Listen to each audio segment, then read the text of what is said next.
Welcome everybody to our sixth and final session in June for STEM.LD orientation. It's wonderful to see a lot of familiar faces that have been with us over the last 2 days. And for those who are watching this asynchronously afterwards, it's great to have you as well. Over the last 2 days, we've gone into a lot of different concepts. We've talked about the opportunity myth, the research in it, and emphasize the importance of strong grade level content for students and strong instruction. But one of the most important parts of STEM.LD is student engagement. And today we're going to talk a little bit more about that. For a few minutes, we are going to dig in and really unpack what it means to engage students in STEM instruction. Some goals for the session today. First, we're going to review a little bit of research about engagement and the importance of teachers having high expectations for students. We're also going to define it. The word gets used a lot. What does engagement really mean? We'll get into that and then give you an opportunity to self-assess what you want to prioritize, making available for your students to make STEM more engaging. And I think one of the most exciting parts about the session, though, is we're going to be able to actually take some time and dig into some of the deep dive supports that STEM.LD is offering you. We're actually going to take 10 minutes within the session, just give you time to look into different partner profiles about what those options are, so that you can have conversations at your school about what you want your deep dive supports to be over next year. So instead of you doing that after the session, we're just going to build it in right here, right? So you get to know what STEM.LD is offering that you could put in front of your students to make STEM more engaging. And we're also going to help you leave with a few different tools to think about measuring engagement as well. I'm going to pause on this slide for a second and invite everybody to go ahead and find the materials for the session. You can find it either by going to the link on the slide right here, using the QR code, and we're going to ask Krista to also put the link in the chat for those of you who want to just click on that directly.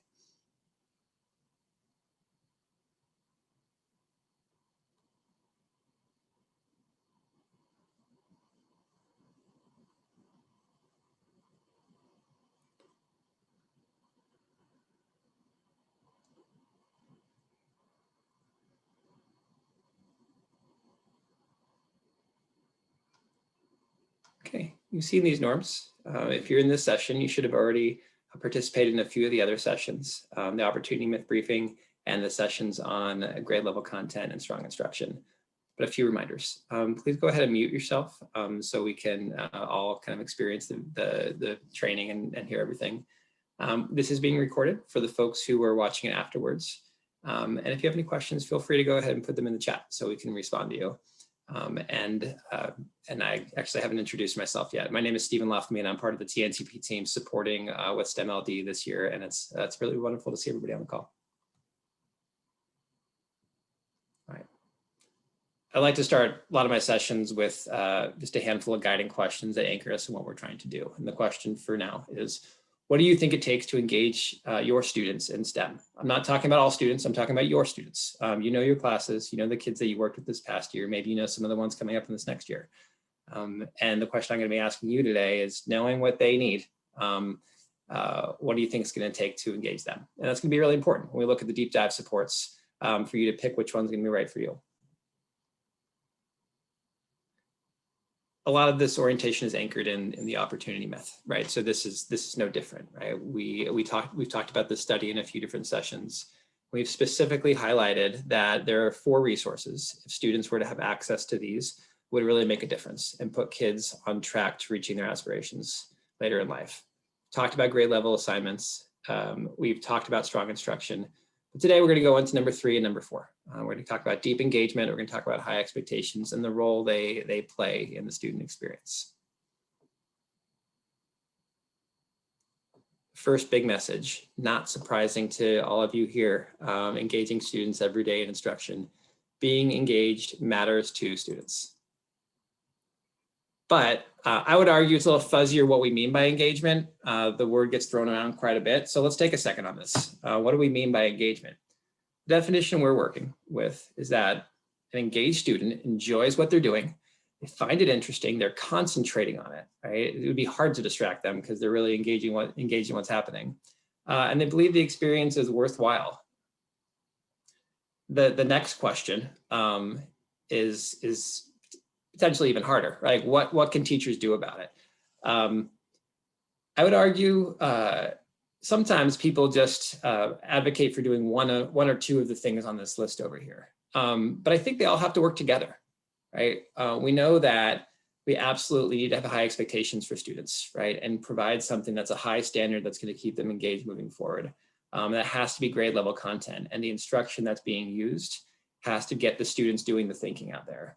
But we also know that relationships matter, right? And that also supports engagement. And so teachers showing interest in students' goals and what they like doing is critically important. And closely related to that, making sure that students have access to real world opportunities and the chance to explore careers, right? Why are we doing all this? You're in school for so many years. So what's the point, right? Where is it going? So really engaging students, building that relationship, give them a chance to understand what can come next and what kind of exciting careers are out there, especially with STEM.LD in the STEM fields.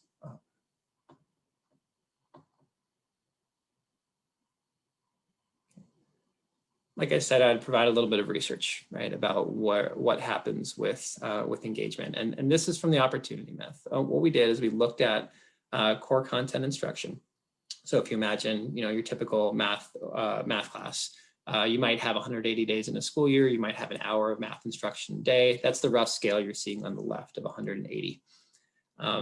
And you're seeing a few different lines. You see one color for whether students are finding the work engaging. That means they're concentrating hard, they're trying really hard. And then whether it's worthwhile meaning they can see where it's going, they think it's relevant to their life. And then you can see another line for whether students think it's both, right, engaging and worthwhile. One of the trends we saw in the opportunity myth is that this line decreases as students move up through the grades. Students are most engaged, find education most worthwhile in third grade. But as you get into the middle grades, especially as you get into high school, engagement goes down, right, to the point where if we're looking at which students are finding their instruction both engaging and worthwhile in the 12th grade, we're thinking about 50 hours out of 180 total hours of that core content area in a year, which I'd argue is about 130 hours of time that students can be more engaged, right? So what would that take? But it's not just about engagement, right? We've talked in prior sessions about math anxiety, right? The importance of students being able to believe in themselves, but the opposite of what can happen sometimes in some of these subjects. And I think it's important to call out that there's a linkage, not just between whether students are engaged, but that's actually correlated with how students are feeling about themselves, right? This line looks pretty similar to the last one. If we go back and we see this downward trajectory between grades 3 and 12 about how engaged students are, we're looking at it here and we ask students whether they felt proud or they felt successful. It's a similar trend, right? That as students move up through the grades, the engagement's going down, but also these feelings of self-esteem that's associated with learning.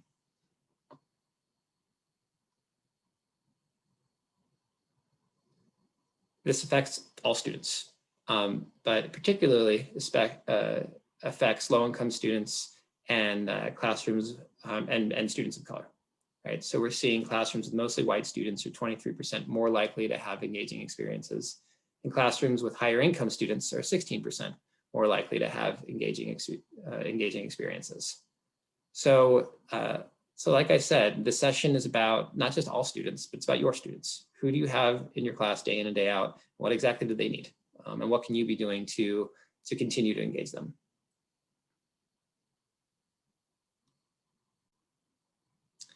It actually means something in terms of results. What we saw is, these are the 4 areas, the opportunity myth: better assignment, strong instruction, more engagement in class, higher expectations. That students who are more engaged in class can catch up as much as 2.5 months in a year, right? It's a huge difference, right, to see this level of engagement taking place.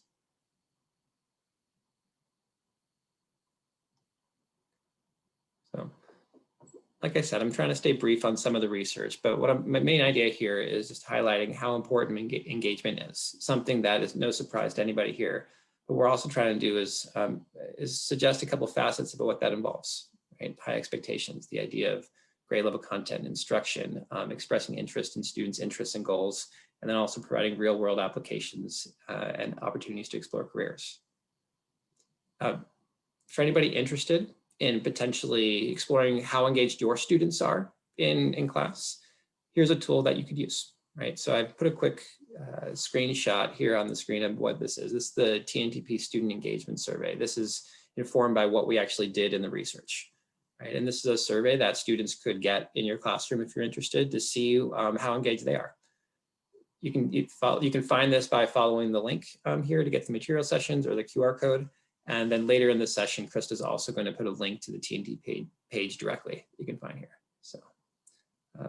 So where we're starting this session is just a few thoughts about engagement overall and what it involves.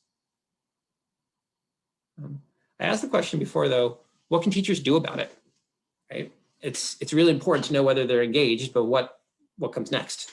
And a couple facets here, right? We found in the opportunity myth that classrooms that rated higher in instruction also showed stronger engagement. We showed that students, teachers who talked to their students about interesting goals also had a higher engagement. And when students believed that it was important to their teachers that they learn a lot, they're nearly twice as likely to be engaged. So this is the justification for some of those facets of engagement we're talking about. The importance of relationships when that was happening and teachers were connecting with students, asking about their life, asking about their future. We saw that engagement really went up. And we also saw that with the content and with the instruction.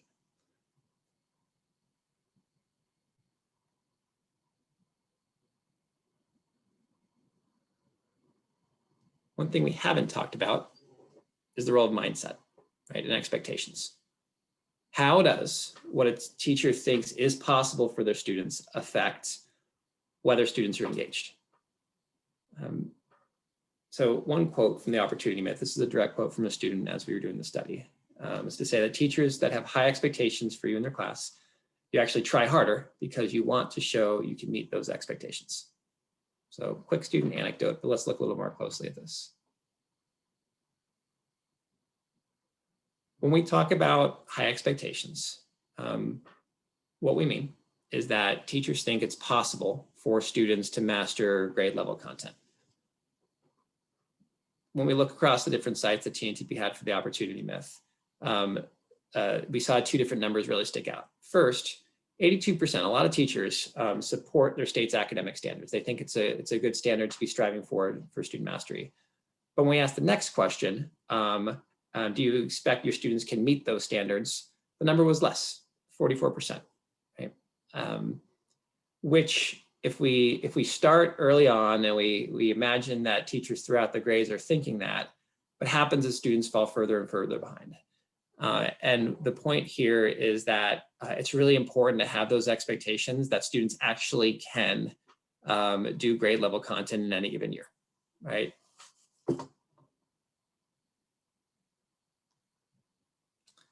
There's actually a kind of an established concept that describes this. It's not just in education, right? It's called the Pygmalion Effect. And the idea is that students who think their teachers believe in them, that people believe in them, they tend to do better, right? And it's this self-fulfilling prophecy where students will rise to the occasion of what their teachers expect.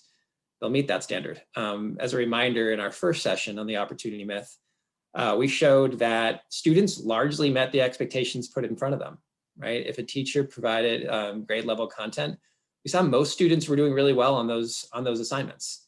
And when a teacher provided content that was not grade level, they also did really well on those. So the point here is that high expectations are a really important part of this equation of what engagement means. Right? We can talk about strong instruction, we can talk about content, we can talk about exposing kids to careers. But if you expose kids to careers, but we don't believe that students can actually master the content that will be necessary for them to access those careers, there's a disconnect, right? So I know it's just such an important piece that everybody believes in here, and it's important that we explicitly name it too, that we really, as we're offering some really exciting options for students with STEM.LD out there this year, that we are doing it not just to provide an option for students, but also to believe that they're going to get all the great content they need to truly access this career later on.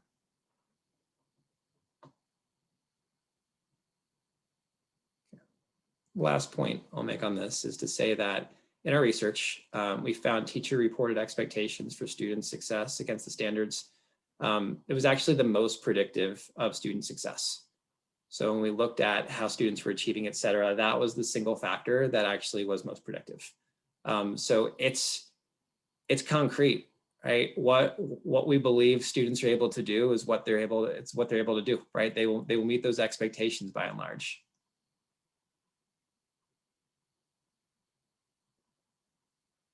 When we talked about engagement, there was a tool we put out there earlier in the session that gave you an opportunity to potentially give students a survey to see how engaged they were in a particular lesson. Potentially it's something you could do daily, you could do it weekly.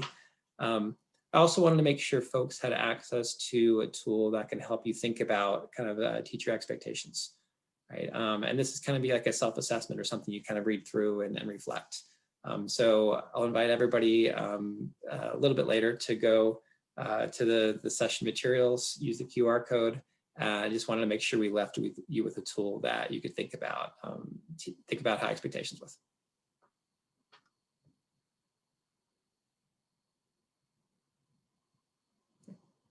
So we're back to that core question, right? What do you think it takes to engage your students in STEM? I'm going to stop talking for a moment. I'd love to hear from folks out there, either in the Zoom chat or if you want to come off mute and talk. We'd love to hear any reflections you have about any of the thoughts I just shared, or just your answer to this question. What do you think it takes to engage your students in STEM? I really try to relate it to their personal lives. Like a lot of my kids are huge into video games and anime, and I teach computer science related topics.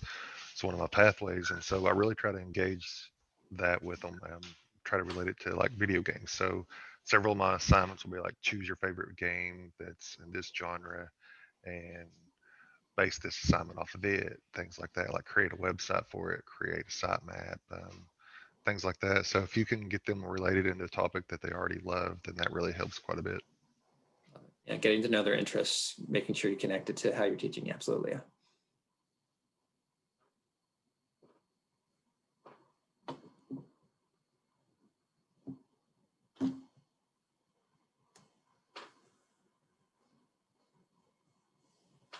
I'd also love to hear ideas about things you may already do. So it can be in theory about what it takes, but also like, is there something that you've tried that really shows that students rise to the occasion and are engaged?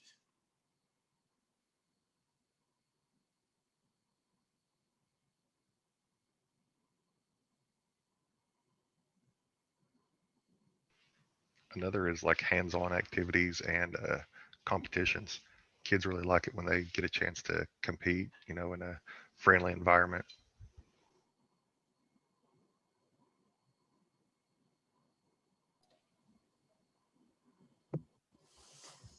I had a lot of success this year with scavenger hunts where it was almost like an escape room scavenger hunt hybrid where the kids had to go to different parts of the building and find a clue or find a prompt and respond to that correctly before they could move on. Especially this year when they felt like they were glued to a computer screen in most of their other classes, when they could get up and move around and discover things and find things and work together. It was a home run with all levels of my students.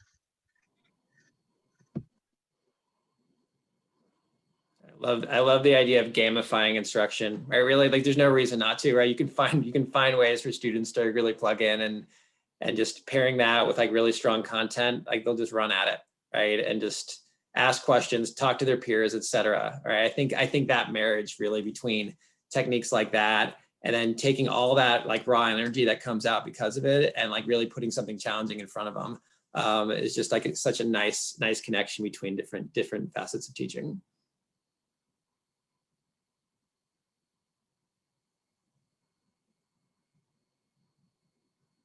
Where does career exploration fit in it?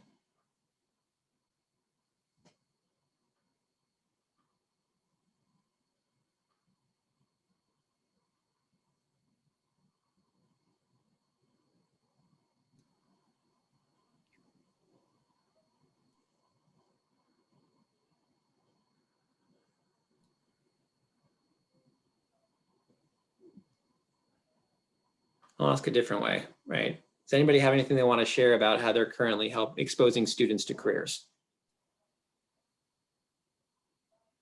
It's helpful that they're starting to move, access to certain funds down to provide support for pre-vocational and vocational things for even younger students, because a lot of times by the time they get to high school, they just don't know what the options are and they almost feel like it's too late. So the earlier access to just being aware of what's out there, we're using a virtual job shadow pretty early on, 5th grade, a little earlier than that, just so the students know what's even out there. It's not just, well, you could be somebody in entertainment, or you could be somebody in sports, or you could be nothing. Because that's, I think, a lot what they tend to think. I love that idea of early engagement. I was working with some seniors this year, and we were focused on a lot of transition to post-secondary milestones, and that was one of the key ideas. They're like, in some cases, nobody had talked to them about their career, and they're like, I took the steps because I knew I had to make a decision. Like, there's so much opportunity before that. So I love that contribution. For my scientific research class that I had, and I'll turn this off. For my scientific research class, something that I found useful was having people come in from the career field and actually talking to the students about what they do and what that job field is like. Whether they're in nursing or, radiology or whatever the case may be, it kind of gave those kids an idea of what the job market looks like and what they would do. And we would look at different types of things. Maybe somebody come in from industry and somebody come in from the medical field and different things like that. So it was good perspective. Love it. Yeah. So we're talking about careers. We're talking about knowing their interests. What's the role that great content and great instruction and high expectations play in this? Are they part of the equation in your experience?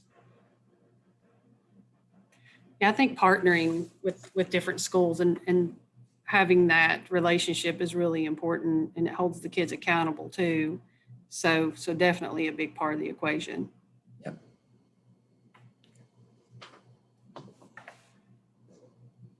So part of STEM.LD is not just this orientation. There's so much more to it.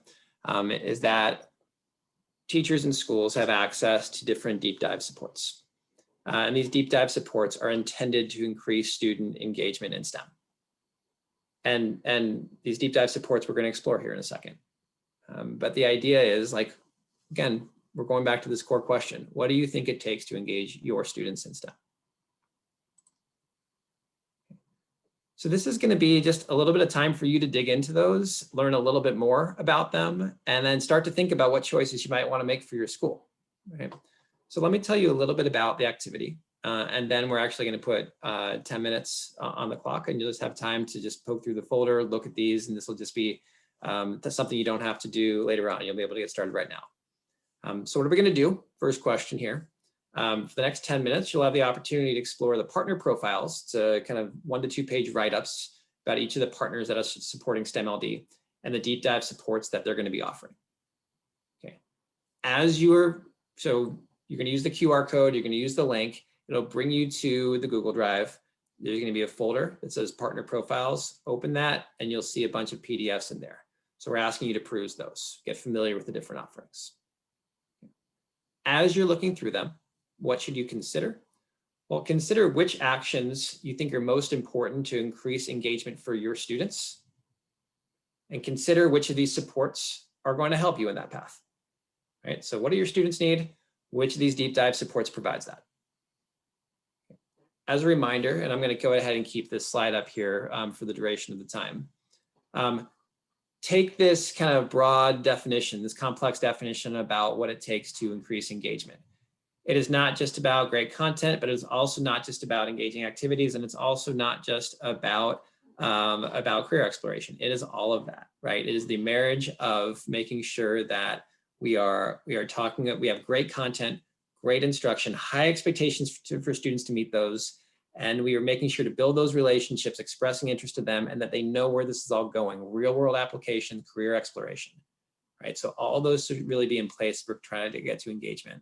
And the question is, which of these deep dive supports are going to be right for you? So with that, I'm going to invite everybody. I'm going to put 10 minutes on the clock. Go ahead and go to the materials. and just take time with it, right? And consider these, and we'll bring it back momentarily for about a 5-minute close before we wrap up for this session. Any questions before we take some reflection time here?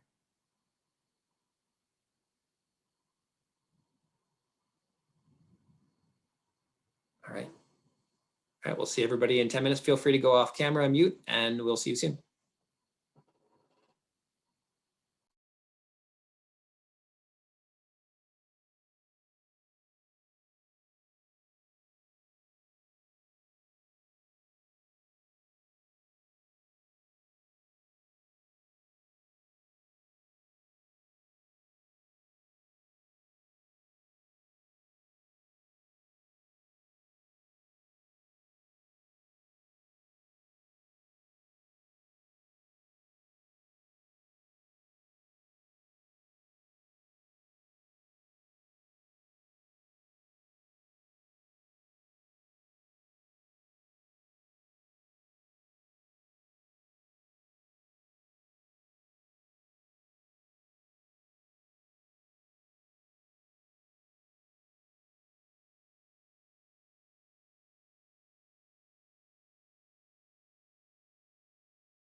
If anybody's having any questions as you're talking through these, right, you get to a profile, you're not quite sure what something means, you have a clarification.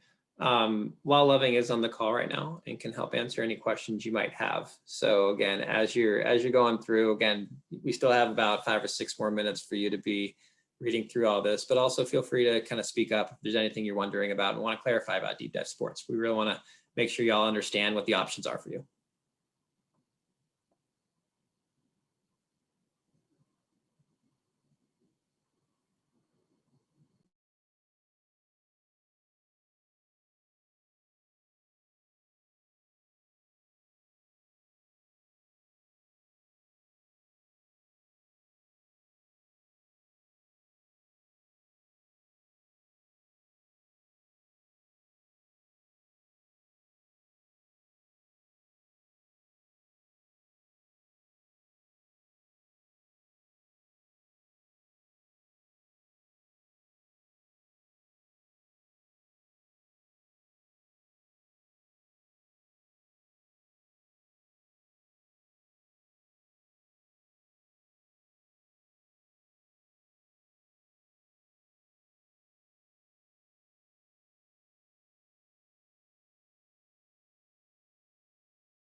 We'll take about 3 more minutes. And again, if there's any questions about any of the particular deep dive supports, please feel free to either ask us directly or put your question in the chat and we'll get right back to you.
right, we're going to bring it back in about 20 to 30 seconds. So if you're on a partner profile right now, go ahead and finish up the paragraph for the section you're on, and we'll start back up in a few seconds.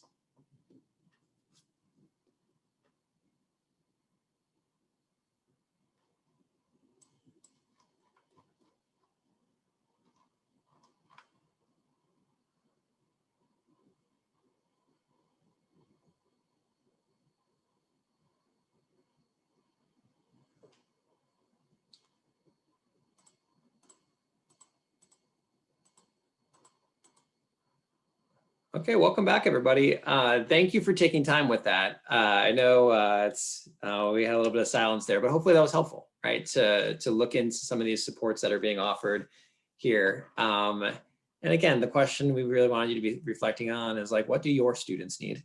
And which of these supports are going to be the best support to get there, right? So a couple of action steps here. We're going to actually ask folks to take. The most important is this top one. So your principal is currently completing a survey to kind of name which deep dive supports are right for your school. So with this information that you have now, with the partner profiles and what's available, we encourage you to talk with your principals, have a school conversation about which deep dive supports are going to be right for you, right? And then our hope here is to make sure that starting the next school year, you're ready to go, right? And you start getting new options and new ways to engage students that are going to be funded through STEM.LD. And that's the hope here, right? Is that in joining this really exciting initiative, everybody has a way to think differently, provide something new, and these options here are a way you can start exploring that. Okay. The other two pieces I'll leave you with as more optional for your consideration steps is look into some of those TNTP tools, right? So if you're thinking about student engagement and want to really get maybe some student data and perspective on that, the student engagement survey is a way you could do that.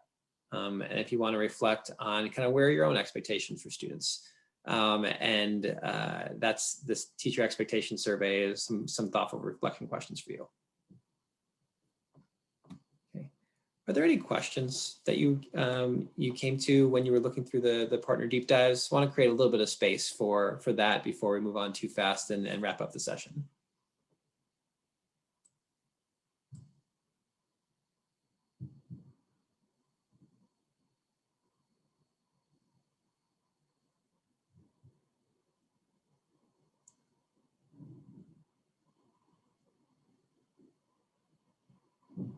All right. So this is our final session for the June trainings. For those of you who are instructional leadership roles, we will be starting our synchronous trainings in July. And the hope for those trainings is to go deeper in a lot of these concepts. You probably saw that there was really not enough time to go as deep as we could have with some of the tools that we talked about related to strong instruction, related to grade level content. But in those July sessions, the hope is to really be prepared to provide teachers feedback, support their professional growth in those areas, and so that we can all be working towards kind of a common definition of what strong instruction really looks like in STEM.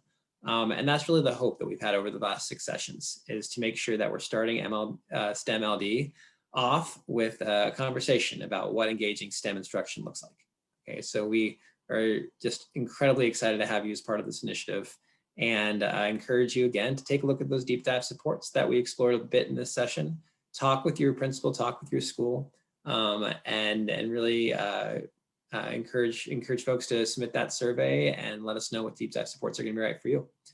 Please make sure before you go that you open up this final attendance survey for the June sessions, and then when you are done with that, you can go ahead and sign off. And as folks are doing that, we'll stick around for a couple minutes if you have any final questions for us. All right, thank you so much, everybody. We'll be here for a moment.